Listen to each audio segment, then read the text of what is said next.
So, my roommate Alex had this idea to start a vintage fashion blog. It all began innocuously enough. One morning over coffee, Alex announced, "I think we should showcase our grandparents' old clothes. They're timeless." I shrugged, sipping my coffee, thinking it was just another one of Alex's fleeting hobbies, like that month they tried to become a professional yo-yoer. But by the end of the week, our living room was transformed into what could only be described as a chaotic blend of Gone with the Wind meets That 70s Show. I found myself navigating through a maze of paisley, tweed, and velvet. The situation escalated when Alex recruited our cat, Mr. Whiskers, as the blog's official model.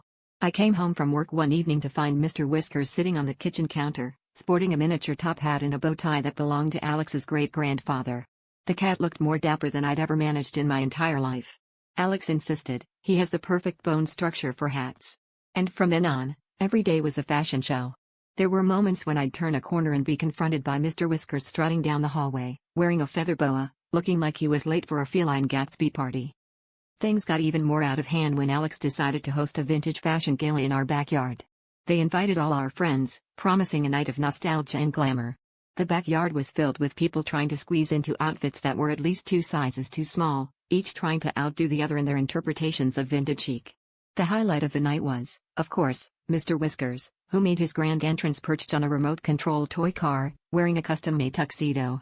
The little guy seemed to revel in the limelight, meowing in approval as the crowd cheered. The gala was a roaring success, and as the night wound down, Alex stood on a makeshift stage, a pile of old suitcases, to thank everyone.